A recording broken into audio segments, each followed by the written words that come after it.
Hello everyone, this is Arun Kumar. Welcome to study UP board पर। तो जैसा कि मैंने आप लोगों को बताया था कि जब मैं हिंदी की प्रैक्टिस करा रहा था बीएसएमसी की, तो मैंने बोला था कि एक बार हम व्याकरण की क्लास भी लेके आएंगे जिसमें मैं आपको रस, अलंकार और छंद बिल्कुल कंफर्म कर दूंगा, जिससे क्या हो ऑप्शन आप देखते हुए करेक्ट आंसर टिक कर सको।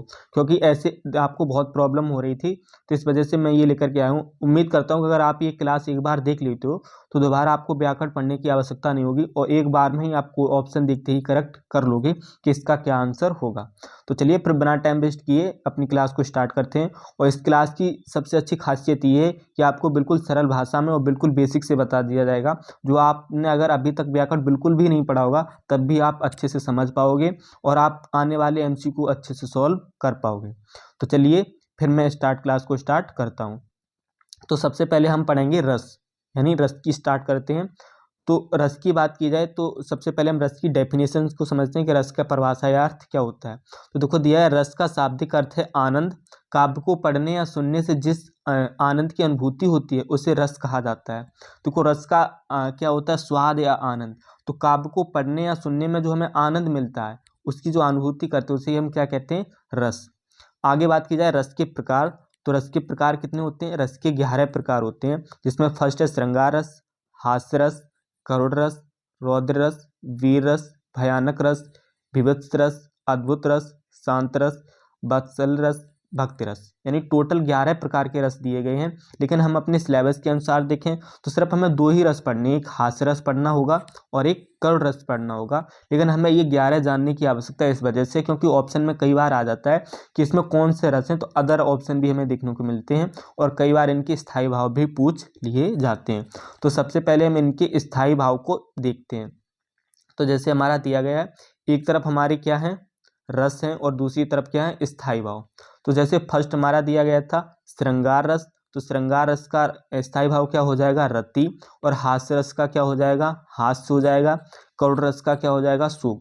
स्थायी भाव से मतलब ये है, जब कोई उदाहरण दिया जाएगा तो जैसे रस हास्य रस होगा तो इसमें किसकी भाव की कैसा भाव प्रकट होगा, हास्य यानी हंसी का भाव होगा।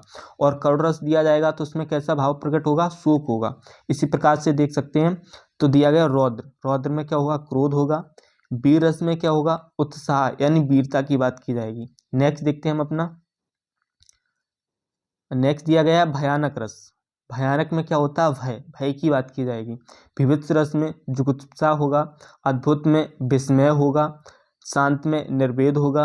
वात्सल में वत्सलता दी जाएगी और भक्ति रस में क्या होगा, अनुराग की बात की जाएगी।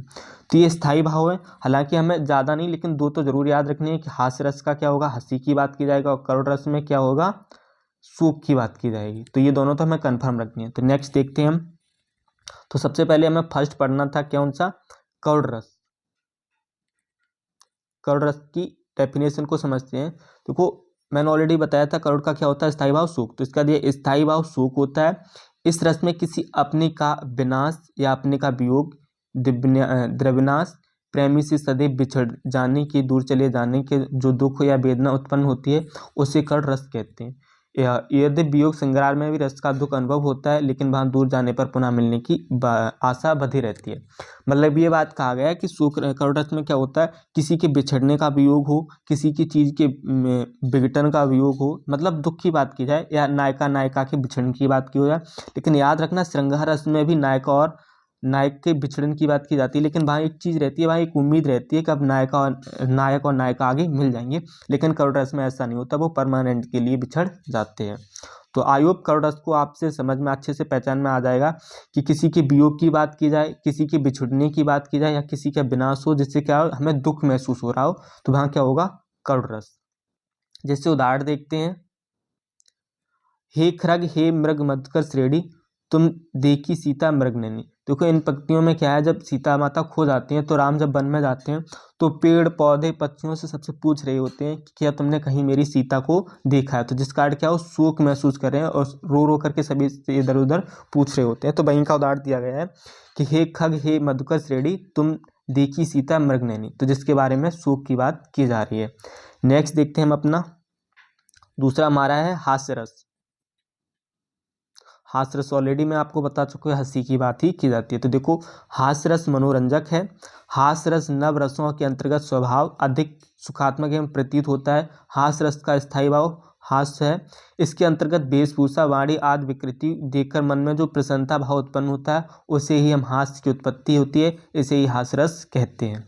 तो कुछ सीधी सी बात क्या है, जो मनोरंजन होता है, जिससे हमें खुशी मिलती है या हंसी आती है ऐसी चीज़ों को, या किसी की वेशभूषा देख रहे हैं, किसी की हम आकार या कुछ देखकर हंसते हैं, तो जो हमारे भाव में हंसी आती है वो हमारा क्या कहलाता है, हास्य रस। सीधी सी बात है, मनोरंजन हो रहा है या खुशी मिल रही हो, किसी पर हंसी आ रही हो किसी बात को सुन करके, तो हमेशा क्या रहेगा, हास्य रस। बिल्कुल सरल भाषा में समझो कि जहाँ हमें हंसी महसूस हो, किसी की वेशभूषा देख लें या किसी की बातें सुने जिससे हमें खुशी या हंसी आने लगे, उस पर बात सुनकर हंसी आए, मनोरंजन हो, तो हमारा क्या होगा, हास्य रस। जैसे उदाहरण में देखते हैं, बुरे समय को देखकर गंजे तू क्यों रोए, किसी की हालत में तेरा बाल ना बांका होए। देखो, कहने की बात की है कि बुरे समय देखकर गंजा तू क्यों रो रहा है, किसी का हालत तेरा बाल बांका ना हो। किसी की कितनी भी हालत खराब हो जाए पर तेरा बाल बांका नहीं हो सकता, क्योंकि तेरे तो बाल ही नहीं है, इसलिए उसकी हंसी उड़ाई जा रही है। गंजे तू क्यों रो रहा है, तेरा तो बाल बांका हो ही नहीं सकता, क्योंकि तेरे बाल ही नहीं है। नेक्स्ट उदाहरण देखते हैं। एक नया उदाहरण देखो दिया गया है, मैं ऐसा महावीर हूँ पापड़ तोड़ सकता हूँ। देखो, कोई अपनी बलता की बात कर रहा है कि मैं ऐसा महावीर हूँ जो क्या कर सकता हूँ, पहाड़ तोड़ सकता हूँ। ये तो हंसी वाली बात हुई कि तुम इतने बड़े महावीर होकर के तोड़ क्या रहे हो, पापड़ तोड़ रहे हो। नेक्स्ट आगे और जिसकी दो लाइनें हैं, आगे कहा गया है, अगर गुस्सा आ जाए तो मैं कागज मरोड़ सकता हूँ। देखो, अब हंसी वाली बात की है कि मैं ऐसा महाबली हूँ कि पापड़ को तोड़ सकता हूँ, कोई बड़ी बात तो नहीं है। और वो आगे कहता है, अगर गुस्सा आ जाए तो मैं कागज को मरोड़ सकता हूँ। तो ये हंसी की बात ही की जा रही है, इस वजह से इसमें क्या होगा, हास्य रस हो जाएगा। नेक्स्ट देखते हैं। तो हमने बताया था हमें रस को सिर्फ 2 ही पढ़ने थे, हालांकि 11 रस दिए जाते हैं हमारे, लेकिन हमें सिर्फ 2 ही रस पढ़ने थे, एक करुण रस था, एक हमारा हास्य रस था। आगे हम अलंकार की बात करते हैं। तो अलंकार की सबसे पहले हम डेफिनेशन को समझते हैं। अलंकार 2 शब्दों से मिलकर बना होता है, अलम प्लस कार। यहाँ पर अलम का अर्थ होता है आभूषण, अर्थ है आभूषण, और कर का अर्थ होता है सुसज्जित करने वाला। जिस तरह एक नारी अपनी सुंदरता को बढ़ाने के लिए आभूषण का प्रयोग करती है, उसी प्रकार सुंदर भाषा को लाने के लिए अलंकार का प्रयोग किया जाता है। अर्थात जो शब्द काव्य की शोभा बढ़ाते हैं, अलंकार कहलाते हैं। मतलब बात की, जैसे जैसे स्त्री अपनी सुंदरता को बढ़ाने के लिए क्या करती है, आभूषण का गहन करती है, उसी प्रकार से अलंकार काव्य की शोभा बढ़ाने वाले शब्दों को ही हम क्या कहते हैं, अलंकार कहते हैं। बात की जाए अलंकार के भेद की, तो अलंकार के मुख्य रूप से 2 भेद होते हैं, एक शब्दालंकार होता है, एक अर्थालंकार होता है। आप परेशान नहीं हुई, आपको इन सबके बस समझने की जरूरत है, ये नहीं कि आप याद करो। जो आपके सिलेबस की बात है, जो आपको पढ़ना जरूरी है, मैं बस इंपॉर्टेंट चीज़ बताऊंगा जिससे आपको ज़्यादा बोझ ना महसूस हो। सिर्फ आप वही पढ़ो जो आपके एग्जाम में आए, और मैं जो पढ़ा रहा हूँ 100% एग्जाम में ही आएगा। तो बस समझने की बात है, एक बेसिक समझ लो कि अलंकार के मुख्य रूप से 2 भेद होते हैं, एक शब्दालंकार, एक अर्थालंकार। उसके बाद हम शब्दालंकार को देखते हैं। तो शब्दालंकार मुख्य रूप से 3 भागों में डिवाइड किए जाते हैं, अनुप्रास अलंकार, यमक अलंकार और श्लेष अलंकार। उसके बाद हमारा आ जाता है अर्थालंकार। अर्थालंकार की बात की जाए तो इसमें 5 भेद होते हैं, जिसमें से फर्स्ट है उपमा, रूपक, और नीचे 3 दिए गए हैं, उत्प्रेक्षा, अतिशयोक्ति और मानवीकरण। लेकिन देखो, समझने की बात है, हमें जो पढ़ना है वो कौन सा पढ़ना है, अर्थालंकार पढ़ना है। और अर्थालंकार के ही 5 भेद में से हमें 3 भेद पढ़ने हैं, एक उपमा पढ़ना है, रूपक पढ़ना है और उत्प्रेक्षा अलंकार पढ़ने हैं। तो याद रखिए, अलंकार को 2 भागों में डिवाइड किया गया था, शब्दालंकार, अर्थालंकार। उसमें से शब्दा हमें पढ़ना नहीं, शब्दा में 3 होते हैं, अनुप्रास, यमक, श्लेष, और अर्था में 5 होते हैं। इसमें 5 में से हमें सिर्फ 3 ही पढ़ने हैं, कौन कौन, रूपक, उपमा और उत्प्रेक्षा। तो चलिए फिर हम फर्स्ट अपना अलंकार स्टार्ट करते हैं, उपमा अलंकार। उपमा अलंकार की डेफिनेशन की बात की जाए तो समझते हैं, जब किन्हीं 2 वस्तुओं के गुणों, आकृति, स्वभाव आदि में समानता दिखाई जाए और भिन्न वस्तुओं की तुलना, 2 भिन्न वस्तुओं की तुलना की जाए, तब वहाँ उपमा अलंकार होता है। आसान भाषा में समझो, उपमा अलंकार में एक वस्तु या प्राणी की तुलना दूसरे वस्तु से की जाती है। उपमा में अलंकार में क्या किया जाए, एक चीज की तुलना किसी दूसरे से की जाए, वो भी किस किस आधार पर कर रहे हैं हम, गुण, आकृति और स्वभाव आदि के आधार पर तुलना की जाती है। वहाँ हमारा क्या होता है, उपमा अलंकार, जब हम एक वस्तु की तुलना दूसरे से करते हैं। जैसे हम उदाहरण देखते हैं, उदाहरण हमारा, हरि पद कमल कोमल कमल। हरि के जो पद की बात की जाए वो कैसे हैं, कमल कोमल कमल के समान है। तो यहाँ दोनों की तुलना की जा रही है, अच्छे से आप समझ सकते हो। दूसरा देखो, यहीं कहीं बिखर गई वह भगन विजय माला सी। जो बिखर गया है उसकी तुलना किससे कर दी है? विजय माला से। तो प्रकार देख सकते हो कि दोनों की हम तुलना किस प्रकार कर रहे हैं। लास्ट है, नील घन सावक से सुकुमार सुधा भरने को बिंदु के पास। यहाँ देखो इसकी तुलना इससे की जा रही है। तो इस प्रकार आप आसानी से समझ सकते हो कि जहाँ दो की तुलना की जाए आदि स्वभाव गुण आदि के आधार पर दोनों में तुलना की जा रही है, वहाँ क्या होता है? उपमा अलंकार। नेक्स्ट देखते हैं रूपक अलंकार। रूपक अलंकार की डेफिनेशन, जब गुण की अत्यंत समानता के कारण उपमेय की उपमान बता दिया जाए, उपमेय उपमान भिन्नता दर्शाई जाए, तब भी वहाँ रूपक अलंकार होता है। तो को आसान भाषा में समझो, दूसरे शब्दों में रूपक अलंकार में उपमान उपमेय में कोई अंतर नहीं दिखाया जाता है। पहले में क्या था, दो चीज़ों की हम तुलना करा रहे थे और दोनों को अलग अलग होने के बाद भी एक समानता दिखा रहे थे, तुलना करा रहे थे कि ये इसके समान है। लेकिन यहाँ किया गया है कि भले ही दोनों में समानता के कारण उपमेय उपमान को ही बता दिया जाता है, मतलब जिसकी तुलना की जा रही है उसे सेम उसी से मिला दिया जाता है, दोनों में कोई अंतर नहीं रखा जाता है। जैसे मैं उदाहरण देखता हूँ, पायो जी मैंने राम रतन धन पायो। यहाँ समझो धन को किससे तुलना कर देगी? राम रतन से। इसकी तुलना किससे हो? राम रतन से। तो दोनों में कोई अंतर नहीं बताया गया, लेकिन ये दोनों चीज़ें अलग अलग हैं, लेकिन दोनों में कोई भिन्नता नहीं दर्शा रही। तो ये क्या हो जाएगा? रूपक अलंकार। दूसरा देखो, अंबर पनघट में डूबो रही तारा घट ऊषा नगरी। अब जो डूब रही थी उसकी पनघट में जो डूब रही अंबर, उसकी तुलना किससे की गई? ऊषा नगरी से। तो दोनों में कोई अंतर नहीं बताया जा रहा है। नेक्स्ट देखते हैं, हृदय सिंधु में उठता स्वर्ग की ज्वार देख चंद्रानंद। यहाँ देखो दोनों की तुलना कर रहे हैं लेकिन कोई अंतर नहीं दिया जा रहा है। तो आप आसानी से समझ सकते हो। हमने उससे पहले पढ़ा था उपमा। उपमा क्या होता है? दोनों में तुलना करा रहे हो। और रूपक में क्या होता है? दोनों में अंतर ही नहीं रखा जाए, दोनों को एक समान ही मान लिया जाए। नेक्स्ट देखते हैं हम अपना उत्प्रेक्षा अलंकार, और ये हमारा लास्ट अलंकार है क्योंकि हमें सिर्फ 3 ही अलंकार पढ़ने थे। तो हमारा है उत्प्रेक्षा अलंकार। देखो, जब समानता होने के कारण उपमेय में उपमान होने की कल्पना की जाए, संभावना हो, वहाँ उत्प्रेक्षा अलंकार होता है। यह तो उपमेय में उपमान की कल्पना की जा रही हो या संभावना दर्शाई जा रही हो। और इसकी सबसे सरल भाषा ये है कि आप डेफिनेशन बिल्कुल मत याद रखिए, बस लास्ट के याद रखना। यदि पंक्ति में क्या हो? मनु जनु जनहु जानो मानहु मानो निश्चय इबयो जो आत। अगर ये वर्ड कहीं भी आ रहे हैं तो तुम आसानी से समझ सकते हो कि इसमें कौन सा होगा? उत्प्रेक्षा अलंकार। सबसे सरल पहचान ये है कि इन वर्डों को याद रखो, जिन वाक्यों के अंत में पंक्ति में ये मिल जाए समझ लो उत्प्रेक्षा अलंकार है। जैसे उदाहरण देखते हैं, सुहत ओढ़े पीठ पट श्याम सलोने गात मनहु नील शैल पर आतप परिहो प्रभात। अब यहाँ देखो क्या पढ़ रहा है? मनहु, ठीक। सुहत ओढ़े पीठ पट श्याम सलोने गात मनहु मिल गया, जबकि मैंने बात की थी मनहु जनहु जनहु, ये सब वर्ड मिले। तो आसानी से आप पहचान सकते हो कि इसमें कौन सा अलंकार रहेगा? उत्प्रेक्षा अलंकार। दूसरा देखो, ज्यों आँखुन सब देखी आँख न देखी जाए। इनमें आसानी से देखो, आँखनु दिया गया, देखी जाहे, ऐसे वर्ड जब मिलते हैं तो आप आसानी से समझ सकते हो। और स्टार्टिंग में ही हमारा दिया गया था ज्यों, तो इन वर्डों को आसानी से देख करके हम समझ सकते हैं कि इसमें कौन सा अलंकार है? उत्प्रेक्षा अलंकार। तो आई होप आपको 3 अलंकार पढ़ने थे, तीनों की आसानी से डेफिनेशन याद रहेगी। फर्स्ट हमारा था उपमा। उपमा में क्या, हम दो चीज़ों के बीच में तुलना कर रहे हो जबकि दोनों चीज़ें हमारी अलग रहेंगी। उसके बाद हमने पढ़ा था रूपक। रूपक में क्या था? दो वस्तुएं हैं लेकिन दोनों में हम भिन्नता तो रहेगी लेकिन दोनों को एक समान मान लेते हैं। और उत्प्रेक्षा में क्या, जब जनु मनु तानु ये वर्ड मिल जाए वहाँ उत्प्रेक्षा अलंकार होता है। नेक्स्ट देखते हैं हम अपना, अब हमने रस भी पढ़ लिए। रस हमें ओनली 2 पढ़ने थे, एक हमारा हास्य रस था, एक करुण रस था। अलंकार में अर्थालंकार शब्दालंकार 2 डिवाइडेशन। तो हमने कौन सा पढ़ा? अर्थालंकार, जिसमें 3 पढ़े, रूपक उत्प्रेक्षा उपमा। लास्ट अब हम अपना पढ़ने जा रहे हैं छंद। तो बात की जाए छंद की, तो छंद की परिभाषा देखी जाए। छंद का अर्थ है बंधन। बंधन मुक्त रचना को गद्य कहते हैं और बंधन मुक्त पद को छंद प्रयोग के कारण रचना पद कहलाती है। इसी कारण उसमें अद्भुत संगीतात्मक उत्पन्न हो जाती है। दूसरे शब्दों में मात्रा, वर्डी, विराम, तुक आदि के नियमों से बंधी पंक्तियां छंद कहलाती हैं। देखो, छंद का शाब्दिक अर्थ क्या है? बंधन। लेकिन देखो, जिसमें विराम लगा हो, गति यानी लय लगी हो, तुक लगी हो, इन नियमों में जो बंधी पंक्तियां होती हैं वो सब क्या हमारी कहलाती हैं? छंद कहलाती हैं। जैसे देखो, दोहा में हमेशा पीछे क्या लग गया था? तुक। तो याद रखना, जिन पंक्तियों में विराम, लय या तुक लगा होता है वो सब बंधन से मुक्त, बंधन में बंधी होती हैं। और जिन बंधन को ये हम क्या कहते हैं? छंद। तो हमें छंद सिर्फ 2 पढ़ने, एक हमें सोरठा पढ़ना और एक रोला पढ़ना है।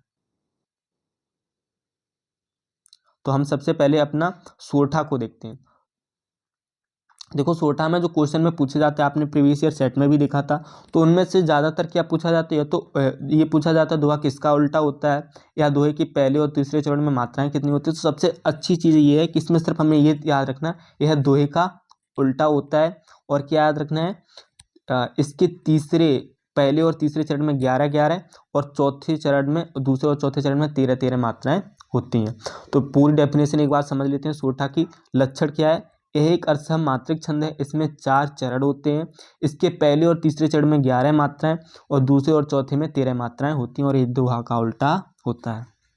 तो याद रखना, सोरठा में पहले और तीसरे चरण में 11 मात्राएं, दूसरे और चौथे चरण में 13 मात्राएं, और दोहा का उल्टा होता है। उदाहरण देखते हैं। जो सुमिरत सिद्ध होई गणनायक कविवर वदन, आगे और इसकी पंक्तियां दी गई हैं। करहु अनुग्रह सोही बुद्ध रास शुभगुण सदन। नेक्स्ट पार्ट देखते हैं। दिया गया, जन गौरी अनुकूल सिय हिय सिरसु न जाय कही, मुजुन मंगल मूल बाम अंग फरकन लगे, नील सरोहु श्याम तरुण अरुण वाज नयन, करहु सो सम उर धाम सदा क्षीर सागर सैन। आगे दिया गया, कभू सुधार अपार बेग नीचे धावे, करहु सम उर धाम सदा क्षीर सगन। तो आप इन उदाहरणों को आसानी से देख सकते हो कि इनमें क्या होता है। अगर मात्राएं निकालोगे तो पहले चरण में और तीसरे चरण में 11-11 मात्राएं मिलेंगी, दूसरे चरण में और चौथे चरण में 13-13 मात्राएं मिलेंगी। तो आगे हम देखते हैं रोले की परिभाषा देखते हैं। तो रोला एक सममात्रिक छंद है। रोला छंद 4 पंक्तियों वाला होता है, जिसमें 11 और 13 मात्राएं 8 चरण होते हैं। मतलब इसमें समझने की बात यह है कि इसमें कितने चरण होते हैं। यह एक सममात्रिक छंद और इसमें 4 पंक्तियां होती हैं तथा 11 और 13 मात्राओं के 8 चरण होते हैं। मतलब 11 और 13 मात्राएं से मिलकर के क्या होते हैं, 8 चरण बने होते हैं। लेकिन प्रत्येक पंक्ति में 24 मात्राएं होती हैं। इस प्रत्येक चरण में 13-11 मात्रा में विराम होता है, और रोला छंद दोहा का छंद विपरीत छंद होता है। मतलब दोहा का उल्टा ही रोला होता है। लेकिन पहचान क्या है, इसके प्रत्येक में देखोगे तो 24 मात्राएं मिलेंगी, लेकिन इसके अगर मात्राओं का चरण देखोगे तो एक में 11-13 जिस प्रकार से दोहे में होती है, उसी प्रकार इसके उदाहरण में मिल जाएंगे। लेकिन सबसे आसान पहचान ये है कि पूरी अगर लाइन को मात्रा निकालोगे तो कितनी निकलेंगी, 24 मात्राएं निकलेंगी, और 4 ही इसके चरण होते हैं। तो जैसे हम उदाहरण देख सकते हैं। उदाहरण है, नीला अंबर परिधान हरित पट पर सुंदर है, सूर्य चंद्र युग मुकुट मोखला रत्नाकार है, नंदिया प्रेम प्रभाव फूल तारा मंडल है, बंदी जन खृग वृंद शेष फन सिंहासन है। इस प्रकार से अगर इसकी मात्राएं निकालूंगी तो पहले में सभी चरणों में 24-24 मात्राएं निकलेंगी, लेकिन 11-13 मात्राएं भी निकलेंगी, क्योंकि दोहा का ही उल्टा विपरीत छंद होता है। तो आई होप आपको ये पूरा व्याकरण समझ में आया होगा। अब एक बार से हम बिना देखे पूरा रिवीजन करके आपको बताते हैं कि आपको क्या क्या पढ़ना था और क्या क्या था। जैसे हमने पढ़ा था रस, तो रस में हमें 11 रस थे, लेकिन हमने सिर्फ 2 रस पढ़े, करुण रस और हास्य रस। करुण रस में क्या था, शोक की बात की जा रही थी, और हास्य रस में हंसी की बात की जाती। अलंकार की बात की जाए तो हमने 3 अलंकार पढ़ने थे। होते तो वैसे 2 अलंकार, अर्था शब्दा, उन दोनों में अलग अलग डिवाइडेशन देखोगे तो शब्दा में 3 होते हैं, अर्था में 5 होते थे, लेकिन अर्था के हमें सिर्फ 3 पढ़ने थे, उपमा रूपक उत्प्रेक्षा। उसके बाद छंद की बात की जाए तो छंद में हमें सिर्फ 2 पढ़ने थे, सोरठा और रोला। दोहा का उल्टा सोरठा होता है और रोला, तो इन्हें हमें पढ़ना था। तो आई होप आपको ये व्याकरण की क्लास पूरी की पूरी समझ में आई होगी, और उम्मीद करता हूँ कि मैंने बेसिक से समझाया है तो आपको बिल्कुल अच्छे से समझ में आया होगा। और मैं दावे के साथ कहता हूँ कि आप बस इतना ही कंप्लीट कर लीजिए, आपका व्याकरण चाहे रस हो, अलंकार हो, छंद, इनमें से एक भी क्वेश्चन आपका नहीं छूटेगा। आप पूरे के पूरे 20 MCQ कर पाएंगे। तो अगर आपको वीडियो पसंद आई हो तो लाइक कमेंट शेयर जरूर कीजिए, और साथ ही साथ चैनल को सब्सक्राइब कर लीजिए, जिससे आने वाली न्यू वीडियो की नोटिफिकेशन आपको मिलती रहे। तो चलिए फिर आज की इस वीडियो को यहीं पर एंड करते हैं।